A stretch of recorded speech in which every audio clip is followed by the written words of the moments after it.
Please be seated. Good morning. Court is now in session.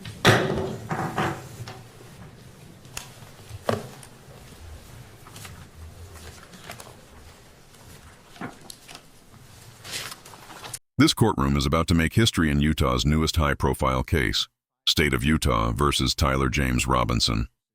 The hearing may sound procedural, but it's setting the stage for a massive legal showdown. The state walks in with 5 prosecutors, yes, 5, showing how serious they're taking this case. On the other side, Robinson's defense brings in an equally experienced legal team, admitted pro-hack vice from out of state. What unfolds next isn't just scheduling and paperwork. It's a strategic chess match between 2 powerful legal forces trying to control how this trial begins. Calling the case 251-403-576, State of Utah versus Tyler James Robinson. Counsel, could you enter your appearances, please? Chad Grunander, Jeff Gray, Lauren Hunt, Ryan McBride, and Chris Ballard for the state, Your Honor. Good morning, counsels. Good morning, Your Honor. Kathy Nestor, Michael Burt, and Richard Novak on behalf of Mr. Robinson. Good morning, Your Honor. Good morning to you all. Good morning. And to the jail. Do we have Mr. Robinson present? Yes, Your Honor. All right. Mr. Robinson, good morning to you as well. Counsel, as we begin, I have entered orders allowing the admittance of Mr. Michael Burt, Mr. Richard Novak, pro hoc vice, and appointing them along with Ms. Catherine Nestor to be Mr. Robinson's counsel. The court enters findings that the combined experience of counsel meets and exceeds the requirements of Rule 8. Counsel, do we have, what would we like to accomplish today? I have 2 items, Judge. I just wanted to make a record that under Rule 16 of the Utah Rules of Criminal Procedure with respect to discovery, the state is required to provide to the defense within 5 days of the defense's request the discovery that we relied on in making this charging decision. We'll be prepared to do that, so we'll look for defense counsel's request or the next day or so, and we'll provide that to the defense. Thank you. We also, for the court's information, we met this morning with the defense team briefly in our office to talk about discovery and the process, so we'll be working together. There is a substantial amount of discovery in this case, Your Honor. It's voluminous, to say the least, and we're working on a process where we can exchange information as quickly as possible and be efficient in that process. The other item I had, Your Honor, I saw that over the weekend there was a protection order, pretrial, and trial publicity order entered by Your Honor. And I just was seeking some clarification. On page 2, at the end of the first paragraph, it reads, "To that end, lawyers participating in the investigation or litigation of this case shall inform all witnesses, investigators, consultants, staff members, or other members of the prosecution or defense teams that the prohibitions contained in this order." The state were seeking some clarification with respect to the phrase "all witnesses," Your Honor. There are a number of witnesses that have yet to be identified that will likely be used in the state's case. This occurred in front of 2,000 to 3,000 students at Utah Valley University. So we're in the process of identifying those witnesses. And so those individuals are presently unknown right now. So we're looking for a little clarification from the court. And I suppose we're not going to make any arguments today, but there may be some follow-up pleadings that we may need to file. Thank you. Ms. Nestor, did you want to be heard about that issue? No, Your Honor, we would defer to whatever the court wants to advise them on that matter. I mean, I think it's fairly obvious that we don't know who all the witnesses are in this case yet. I think it's just important that if anyone is identified that they have information about this order. So I think other than that, we wouldn't weigh in on any other matter. Thank you. Well, thank you for that question. That's an important one. The court will rule that as the witnesses become known to each side, that information is conveyed to abide by this order. Obviously, there are potentially many witnesses, and so it's not the expectation that you would be able to do that up front, but as they become known, I would ask that you would inform them of this. Anything else, counsel? This moment right here might seem procedural, but it's actually a pivotal setup for the entire case. The defense just refused to waive the preliminary hearing, and that's a big deal. In Utah, waiving that hearing usually means both sides already know where the evidence stands. But by keeping it, the defense signals one thing. They plan to fight every inch of this case. Then comes the real twist. The state admits there are thousands of pieces of digital evidence, from videos to phone data. This means discovery alone could take months. Both sides are already anticipating delays and complex motions. The judge, though, remains composed and precise, reminding everyone that this case will move forward by the book. Nothing from the state, nothing else, Judge. Thank you. Ms. Nestor. Thank you, Your Honor. We recognize that we are here today for a waiver hearing. It is not our intent to waive a preliminary hearing in this matter.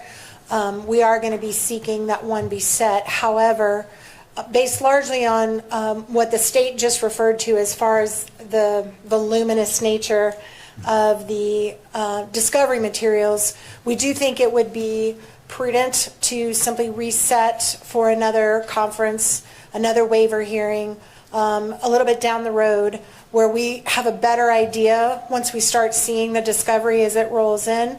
I do recognize we're going to be getting that first batch in 5 days, but it's my understanding from our meeting today that there is massive amounts of digital that is going to be coming, and until we can kind of get our heads around exactly what we're dealing with and how much we need to process, it's going to be difficult for us to give you a reasonable expectation of when we will be ready to do the prelims. So we're asking today that we put that decision off, and maybe we could check in 30 to 60 days and just kind of let the court know where we're at and how much we're looking at and how much time we may need to set a preliminary hearing.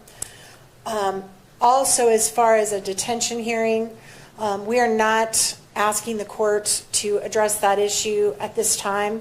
Under the statute, the issue is going to come down to the question of whether there's substantial evidence, which right now we're just not in a position at all to be able to even argue to the court. So we are probably going to ask that the court delay that decision possibly until the time of the prelim. But if it's sooner, we will ask the court for a hearing. But at this time, we are not asking the court to make any decisions on that matter. Thank you, counsel. In regards to the next hearing date, how about October 30th at 10 a.m.? That works for the state, Your Honor. Thank you. All right. That's fine for the defense, Your Honor. All right. Now, as we're at the beginning, anything further from counsel from either side? No, Your Honor. Thank you. No, Your Honor. Thank you. As we are at the beginning of this case, it is my intent to only speak when I'm needed or it is necessary. But today I do wish to provide guidance and expectations that you can have for this court and wish to enter an order as well. As this case moves forward, Mr. Robinson's constitutional rights will be protected at every stage. He sits before this court presumed innocent, and that presumption remains unless and until each element of every offense charged against him is proved beyond a reasonable doubt. At the same time, and as applicable, victims are entitled under our Constitution to be treated with fairness, respect, and dignity, free from harassment or abuse. Justice demands that both of these principles, the rights of the accused and the rights of victims, be honored without compromise. I remain steadfast in my oath that I made 56 days ago to support and defend the constitutions of the United States and of Utah. I will carry out my duties with fidelity, transparency, and impartiality, treating every person who appears before me with the dignity and respect they are inherently due because they are human beings. Let me be clear. I will not put my finger on the scale of justice. These proceedings will be open to the public, conducted in accordance with the law, and handled with diligence and competence to ensure that justice is never compromised. It is the standing order of this court that Mr. Robinson shall be allowed to appear in person so he can fully engage with his attorneys and participate in these legal proceedings. Counsel, regardless of who is watching, whether it is the nation or a single individual, we must fulfill our roles with integrity, civility, and diligence. I encourage each of you to give your very best to this case. Neither Mr. Robinson nor the people of Utah deserve anything less than the fair and impartial administration of justice. In regards to the next hearing, counsel, on that October 30th date at 10 a.m., it's the court's intent that be in person if it be the wish of counsel for the defense for Mr. Robinson to be present. It is, Your Honor. Thank you. Thank you. Counsel, anything else that we can address today? Your Honor, we appreciate the court's comments with respect to Your Honor's role in this case. In like matter, we commit to approach this case with integrity, with professionalism and civility. We are truth seekers. We will aggressively pursue the truth in this case. Thank you. Thank you. All right, counsel, unless there's anything else, thank you for being here. This court is in recess.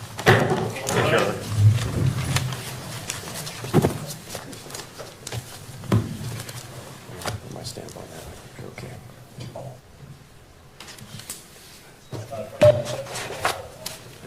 Okay. What you just witnessed was more than a scheduling hearing. It was a statement of principle. Judge delivers a powerful reminder that in this courtroom, the presumption of innocence isn't just words, it's law. She also emphasizes that justice isn't one-sided. The rights of the accused and the rights of victims must both be protected, equally and without compromise. It's rare to see a judge publicly reaffirm her oath to uphold the Constitution, transparency, and dignity in the courtroom. That moment at 8 a.m., that's what leadership on the bench looks like.